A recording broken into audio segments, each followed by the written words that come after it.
Every month, $3 supporters at Patreon and Subscribestar get to ask me anything, and $5 supporters can also give me a shout-out. So let's go over the questions they asked in September. If you'd like to ask a question for October, you can subscribe at the links below.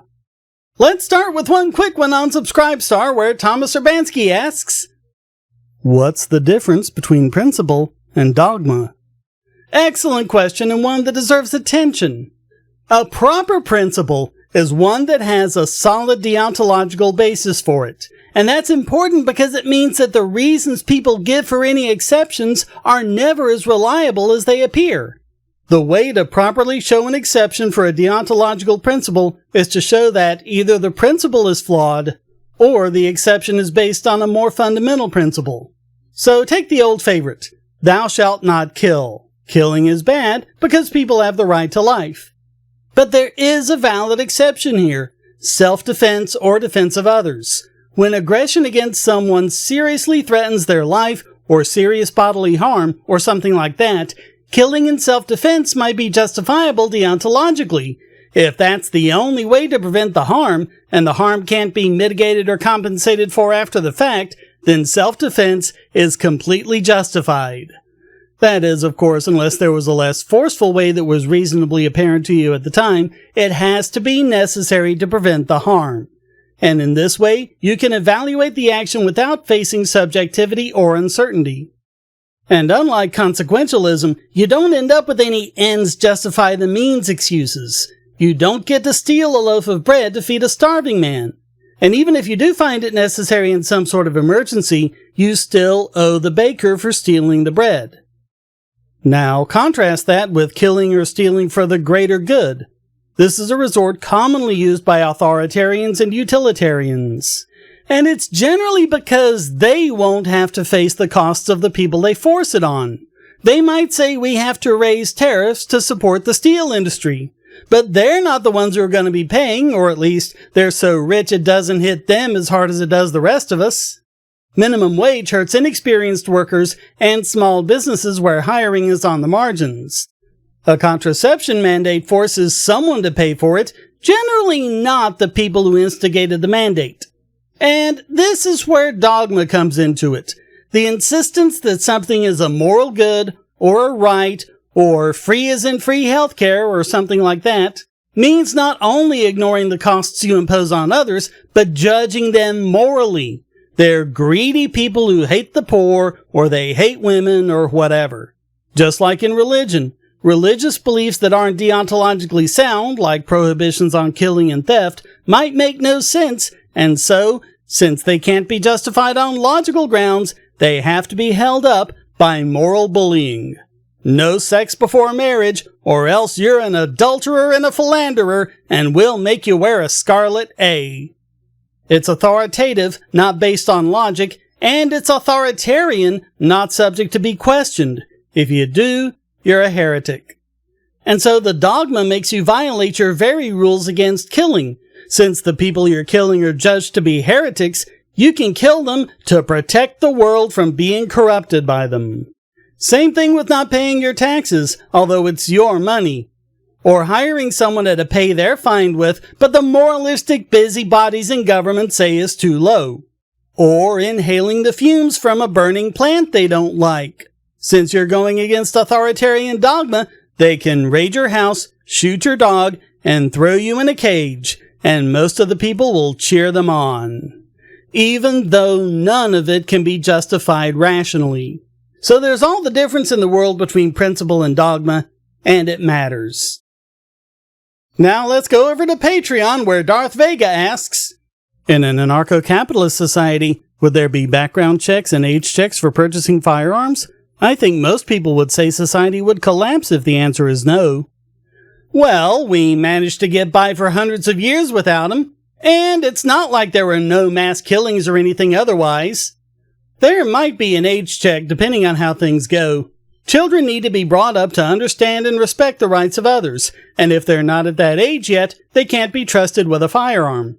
I can't imagine anyone selling a firearm to a 2-year-old, and if they did, I imagine they'd be held responsible for any harm the child did, since a 2-year-old obviously isn't in any position to be responsible with it. At the very least, there might be some requirement for permission from a parent or guardian so the seller can shift the liability over to them. But I don't know if it will be done with an age check or what. You never know what solutions people would innovate. Same with a background check. I can imagine someone not wanting to sell a firearm to someone who shot up a school, or let them into their grocery store for that matter. There might well be voluntarily available lists of known troublemakers that they could choose not to sell to. Remember, they have the right to choose whom they do business with. Again, you never know what people are going to innovate. S.E.A.N. asks, what are your thoughts on economics and other species? I've always thought it was interesting to look at this. The example I've always used is flowers and bees. Bees don't care about pollen, they want nectar so they can make honey.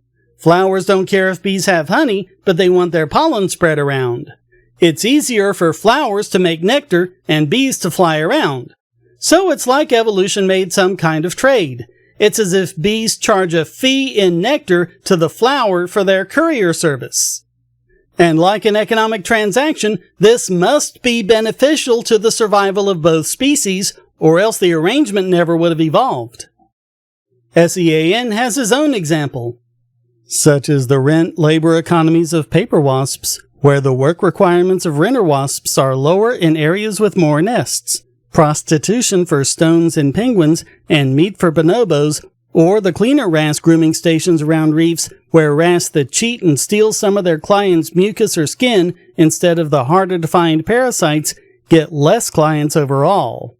It's a subject that deeply interests me and was a strong contributor toward my interest in markets and trade today. It's pretty compelling, isn't it? We see this kind of market arrangement evolving all over the place because it's beneficial to all the species involved. And it's funny how it doesn't seem to get a lot of attention. What you really can't find in animals is any kind of socialist arrangement. Oh, they'll claim they do, like with ants being directed by the nest's queen through some sort of telepathy. But of course it doesn't work like that. The queen doesn't actually control anything. She's just a giant egg sac. The ants do what they do because that's what they do as individuals. And far from an example of centralized socialism, it's a wonderful example of bottom-up spontaneous organization. Same with bees, schools of fish, flocks of starlings, on and on. We see markets. We see spontaneous organization. We see order from chaos. We see all the things that socialists and other authoritarians deny. And we don't see any of the things they advocate. Probably because any species that ever did died of starvation. And finally, said Padmanaban asks, I've heard this claim from leftists that large asset management companies like Blackrock own enough empty houses to house every homeless person in the country. How accurate, if at all, is this claim? Well, even if it's true, it's pretty irrelevant. This is a big country. And a homeless person in LA isn't going to care if there's a vacant apartment in Maine. Also, the homeless population isn't constant. They're moving in and out of homelessness all the time, so it's usually a temporary situation anyway. Persistent homelessness is actually very rare, and usually the result of mental illness where the person would otherwise have somewhere to go, like family who've lost track of him. The statistics I've looked at look at the numbers in a year or a quarter, but that would mean that you might be, say, comparing someone who was only homeless for a day with an apartment vacant for the entire year. The number of homeless in 2021 would have been much greater than the number of homeless on any given day of that year. By the same token, how long is the apartment empty? I don't know where they get their statistics from, but the Census Bureau figures say that in the second quarter of 2022, 5.6% of apartments and 0.8% of rentals were vacant. But how long does a property have to be unoccupied before it's considered vacant?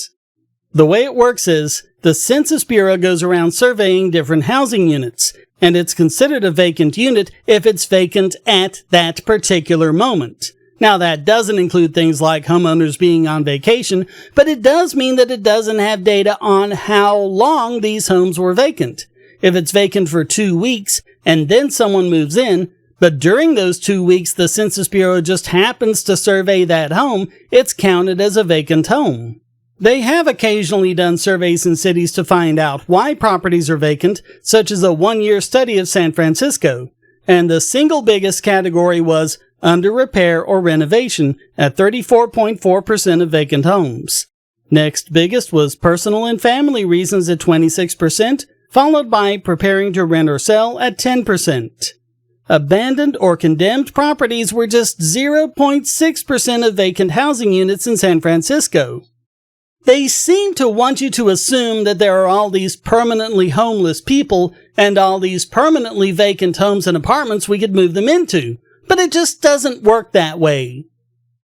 And that's another month gone by. Thanks so much for watching. Comments for the comment god, shares for the share throne. Please hit like, subscribe, and the bell, and go to donate.pagosity.tv to keep me doing what I do. Thanks again, and until next time, stay strong and be free.